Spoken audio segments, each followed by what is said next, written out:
enjoying the wintry sunshine beneath early peach blossom. For people on this sprawling public housing estate, life looks better thanks to massive public spending. Living in modern apartments for about $100 a month, these blocks are the result of the city's unprecedented building boom. The local government paid a lot of attention to improve the city's infrastructure and create better living conditions. The city has been making great progress in recent years, growing a lot faster than neighbouring areas. While residents count themselves lucky, the city has been counting the cost.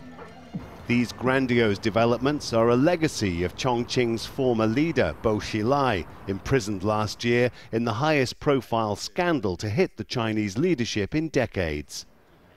Mostly under his leadership, this mega city of 30 million people doubled the size of its rail system. It tripled its road network. And public housing estates pushed the city's boundaries ever further into surrounding farmland. Chongqing's growth has stood out in a country of extravagant infrastructure projects, whose true costs have raised concerns among international investors.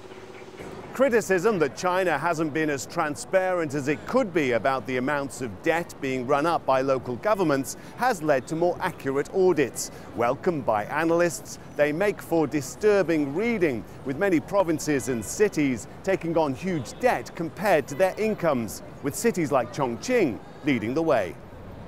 In China as a whole, debt surged nearly 70% in 2 years, far more than officials had publicly admitted. But that's balanced by the central government's strong control on the economy. Economic development varies widely between the provinces, but the central government has a system to support the weaker cities with transfer revenues to balance that out. We believe overall the debt is under control. Since assuming power, President Xi Jinping has reined in public spending.